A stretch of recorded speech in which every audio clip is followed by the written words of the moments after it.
The scorpion dunk has become quite popular. Some dunkers use it often, and the audience really likes it, so the situation is a win-win. But just few have done this upside-down dunk. This is a true scorpion strike. You can draw a logo from a steel frame. It looks really cool, like a dunk from a video game. Another athlete nailed the same dunk but from 1 foot couple years ago. By the way, which version do you like more? It's really hard to imagine how this can be blocked. Probably I need to try it in the next series of my Instagram poster challenge. I definitely need to mention the creator of this dunk, as well as many other dunks of the new school, Jordan Kilganon, who tried to dunk it with 2 hands in the Dunk King finals, and because of that he didn't win that contest. Of course, he nailed it multiple times in practice. It's hard to come up with something radically new now. This dunk goes beyond the perception of reality. I definitely want to try dunking it. I hope I'm flexible enough for it.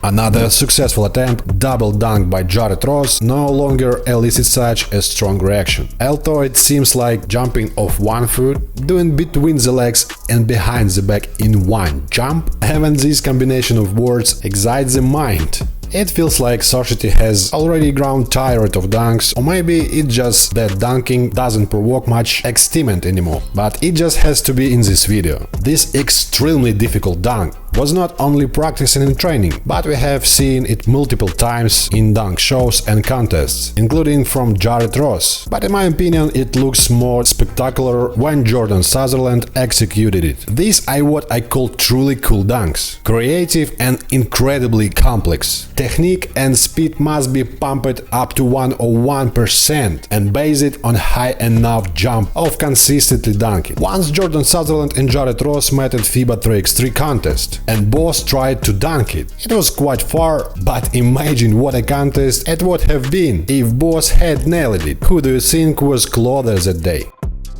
The easy of this guy jumps has long catch the attention of some eyes. It's really hard not to be amazed by this young prodigy, who claims to spend just over 10 minutes in a gym per week and jumping the rest of the time. I want to say it's the right training plan, but as we see, this potential seems to work for some to jump high, or maybe it's genetics? Most likely, but even talent needs constant refinement. As a non-professional dunker, his jumps looks really easy, but he apparently started training the dunks recently, and the newest dunk he nailed was it's between the legs. While I watching his videos, it immediately reminds me one of my favorite dunker of all time, Golden Child. His flights inspired me a lot of my dunk journey beginning. This is probably my favorite mix of his dunks.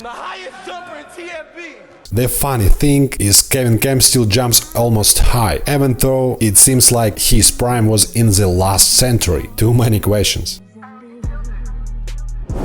What do you think will happen next?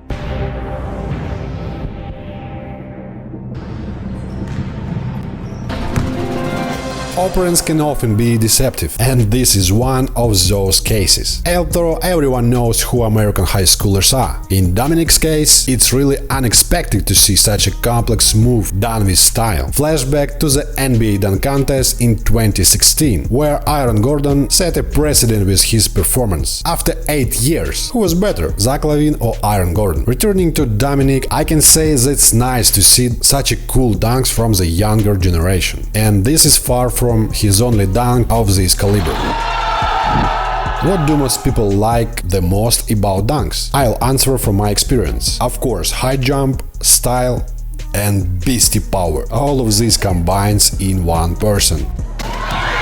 Doug Anderson, former Harlem Globetrotter, nearly tore the rim off during the NBA All-Star Weekend. Just look at the force he's putting into it. You can feel it even through the screen. In life, it looks just incredible. He dunks as he heads whole world. I can't imagine how strong a hand must be to block those punches. Wait, I guess I know one person.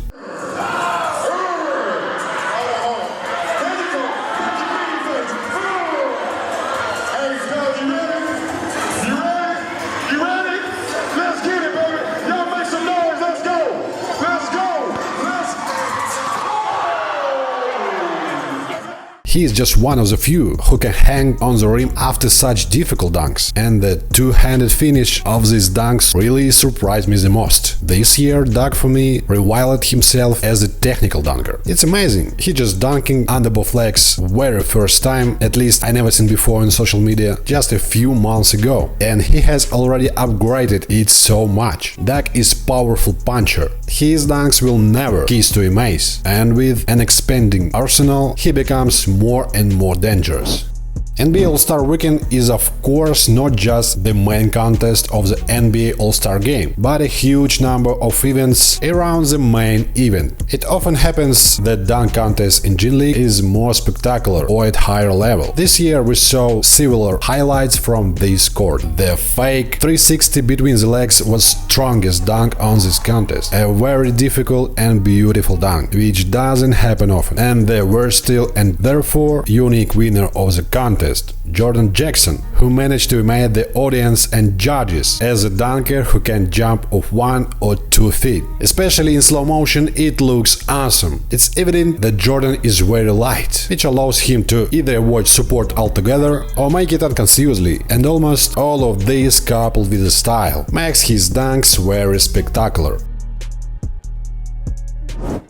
For the first time in my life, I forced myself to watch the entire NBA dunk contest. After seeing the strongest dunks of the night on social media, I had no desire or interest in watching the rest of the dunks. Honestly, it's hard for me to comment it. I don't want to just criticize everything I see, but it's definitely one of the worst contests in history. I can say that with confidence. Let's determine what makes a good NBA dunk contest, using one of the benchmark contests as an example. The dunk battle between Zach and Aaron showed how NBA players can be inventive and used their incredible athleticism in contest. In the context of time, they easily mastered and adapt the best and most challenging elements performed by pro dunkers, who only practice these dunks at every dunk session. It shows an unprecedented level of physical preparation, and probably the guys had a clear goal and passion for it. And what do we see in the 2024 contest? Is it something at the level of the 80s? What was that? I remind you, this contest happens once a year. You don't have to try to impress the audience with innovation every week, as in FIBA 3x3 for example. Any dunk from a million that pro dunkers have done but hasn't been in the NBA dunk contest will be considered a new dunk. I don't know if some players are forced to participate or not, but we definitely know Max level and abilities. We know what he is capable of and how easily he can dunk complex and new dunks. With their participant follow Chuck Milan's 100% dunk plan, who supervises the dunk contest from the inside. It's not clear, but obviously they expected at least some version of the scorpion dunk from Mac. I personally expected him to do under both legs over somebody with two hands finish. I'm sure he would easily nail it. I was also confident that he would be doing triple ups, but he didn't. If all dunks are prior rating of all participants and Mac's dunk plan was based on the competitor's level, then it's okay. But if the goal is just to take a trophy with a couple of simple jumps, is that why we watch the main contest in the world? Honestly, I don't understand this. With such capabilities and in such a situation when you're already the champion of the previous year, why not take the risk and write yourself into history as another revolutionary dunker of the NBA dunk contest, whose videos will be watched of decades?